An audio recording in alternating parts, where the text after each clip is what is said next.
Well, welcome to our new series called Fear Not. We all have fears, things that make us afraid. Every time I see a spider, I nearly jump out of my skin. I'm sure you have some fears as well. We all do.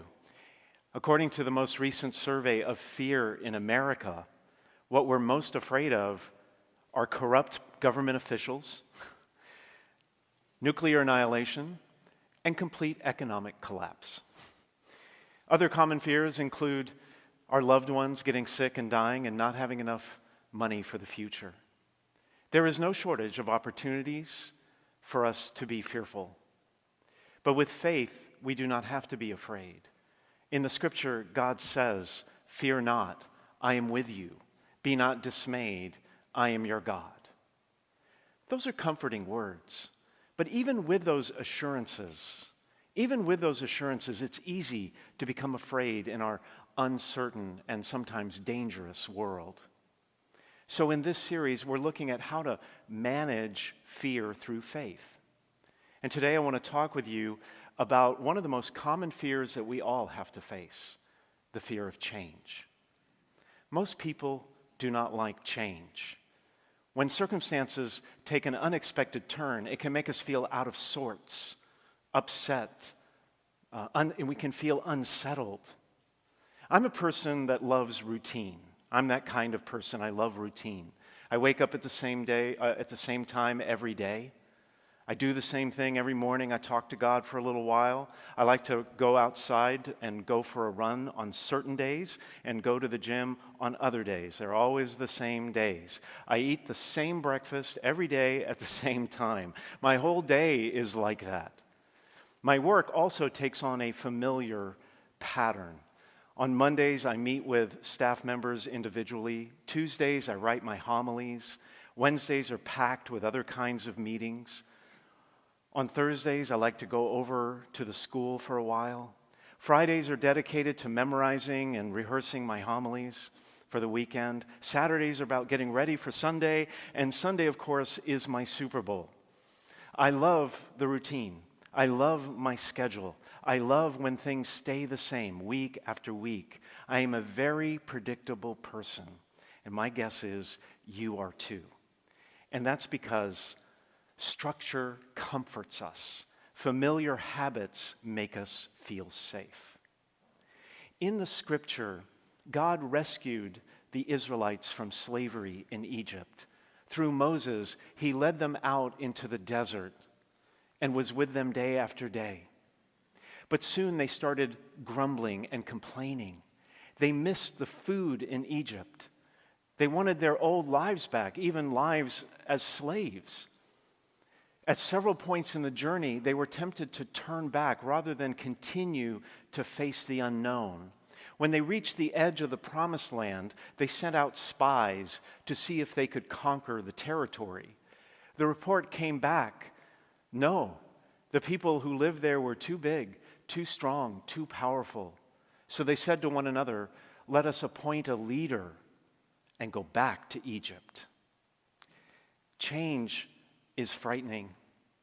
It's scary when the apple cart of our lives is suddenly overturned. But God is always on the move. And sometimes God asks us to make big moves as well. He told Noah to go into the ark to save himself and his family from the great flood. He instructed Abraham to go to a strange new land and leave his family behind. He commanded Moses to go and tell the Israelite leaders that God had not forgotten about them. He said to the young prophet Jeremiah, "You shall go, and whatever I command you, you shall speak it." Jesus said to the apostles, "Go into the whole world and proclaim the gospel to every creature." He told me, "Go to the seminary." There is a time for rest, a season to be still in God, moments to enjoy the stability and peace of the good life that God has given us. Even God himself rested on the seventh day of creation. But when things turned sour, God got back to work. He started making big moves. And every day, God is working to recreate and sustain us in his love. He is always trying to move us forward to a better place and time. But to get us to that point sometimes means that things have to change. The people disobeyed God for hundreds of years after he established them on the land. Their kings practiced corruption. The wealthy defrauded the innocent and robbed the poor. Priests encouraged idolatry. The people rebelled and they committed crimes against one another. Because of this, their civilization declined. And at one point, they came to the worst possible situation. They found themselves in the worst possible situation. Their land had been conquered, their nation seized, their temple destroyed, their people exiled to a foreign land. Everything about their lives had changed.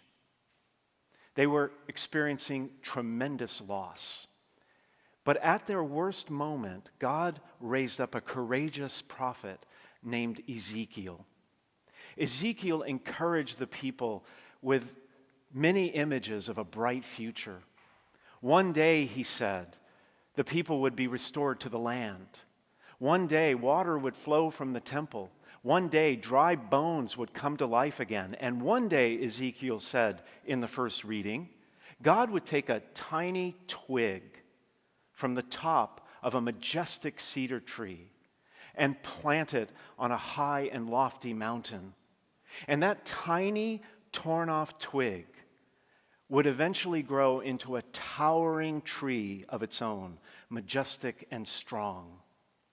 The people did not like the change they were going through. They longed for the familiar. They missed the comforts of home. They were brokenhearted.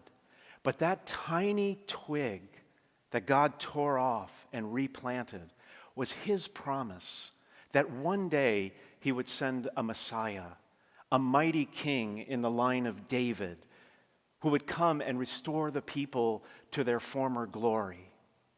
What's interesting is that their salvation would not come from the original tree from which the twig was torn off.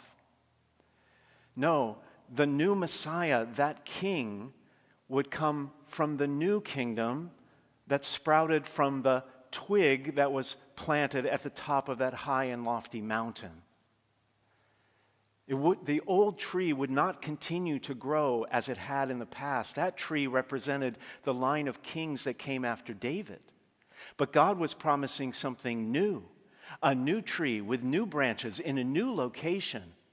And that tree would come from a tiny torn-off twig that one day would grow into a towering cedar and would be the symbol of God's mighty new kingdom. We all face changes that make us afraid. The doctor delivers a disturbing diagnosis. There's a long road of recovery ahead. Your child or grandchild is having trouble in school, cheating or fighting. You have to find a new school.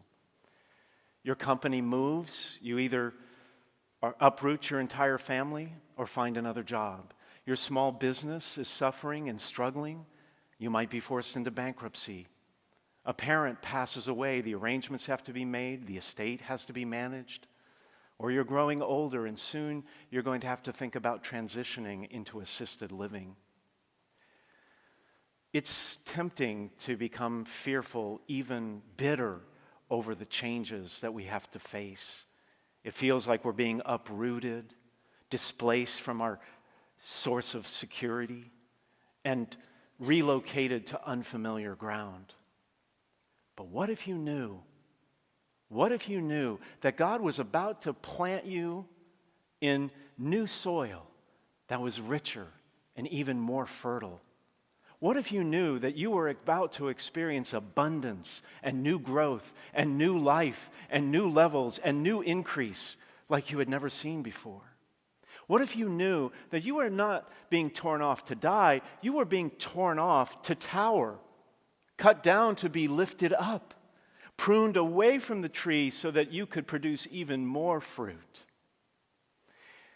When you're afraid of the circumstances, the changes that you're looking at in your life, take a closer look at what God is doing. He is moving you to a higher mountain, a loftier place where you can sink new roots, more powerful roots, and thrive like never before. Years ago, a friend of mine in Atlanta, who was the father at that time of 5 young children, lost his job. He worked in a field that was sensitive to economic downturns, and he was laid off. He applied everywhere, tried everything, followed every lead, but for a very, very long time, he never even got an interview. Every bite he got away.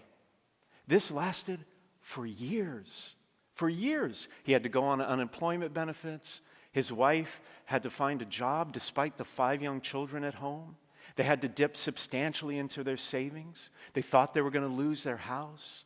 My friend had a few private clients, but it wasn't enough to make ends meet. They were barely scraping by.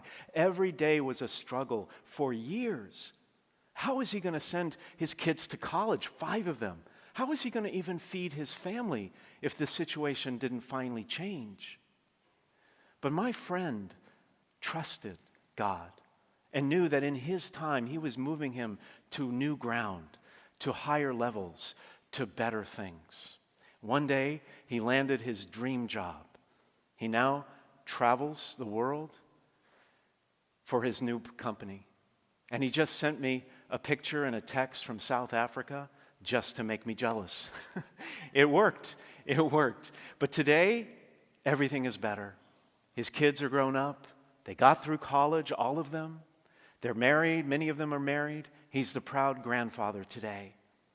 Many people looked at my friend and thought he was being cut off permanently, being ripped away from his source of comfort forever, a twig removed from the security of the mighty cedar tree.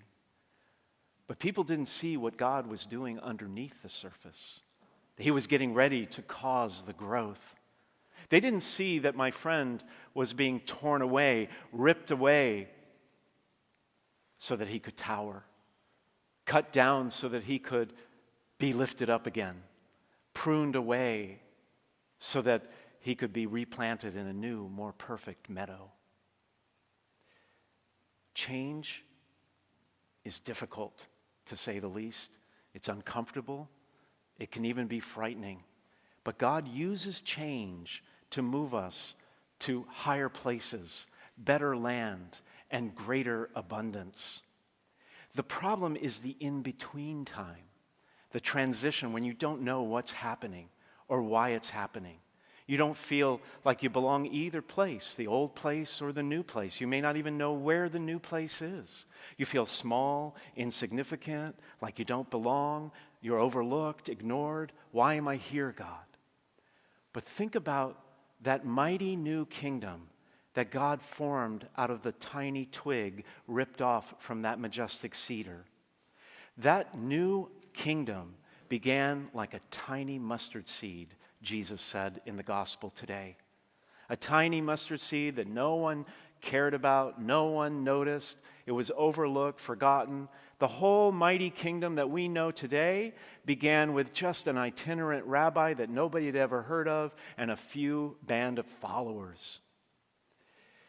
But that mustard seed, Jesus said in the gospel, once it is sown, sprouts and becomes the largest of all plants and puts forth large branches that all the birds of the sky can dwell in its shade. He also speaks about a farmer who scatters tiny little seeds everywhere. He scatters them everywhere because he doesn't know whether or when they're going to grow.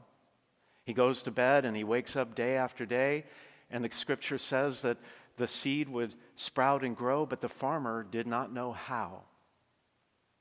That's because it is God who causes the growth. God brings about the growth. God is the one who makes it happen. And so when you're experiencing these kind of fearful changes in your life, You're not sure where you're going. You don't feel like you belong anywhere. You feel like a tiny little seed being carried in the wind. You don't know what's going on. Remember, you're not the one in control. You can't force it. You can't stop it. You can't rush it. It's up to God. Being replanted is never easy. I've been replanted many times in my life. It's hard. You don't know where the wind is going to carry you. You're not sure where you're going to land. You're uncertain of how the growth and the abundance is going to happen. But Jesus also once said, unless a grain of wheat falls to the ground, is buried and dies and is buried and is planted in the ground, it remains just a grain of wheat. But if it dies because it is planted in the ground, then it produces much fruit. If you're going through a season of change, you're feeling fearful about the future, remember, God is on the throne. He's the one in control. And He is trustworthy. He's going to bring you through that change to better places, higher places, a loftier mountain where you can grow in abundance and see new life and new levels and promotion in every way. He's not going to let you drop in while you're being carried to that new place. He's not going to allow the wind to carry you willy-nilly wherever it happens to go. He's not tearing you off so that you can wither and die. You're being torn off to tower, pruned to prosper, severed to succeed. Don't forget who the farmer really is. He can do anything for you. As Scripture says, no eye has seen, no ear has heard, no mind has imagined what God has prepared for those who love Him. God bless you.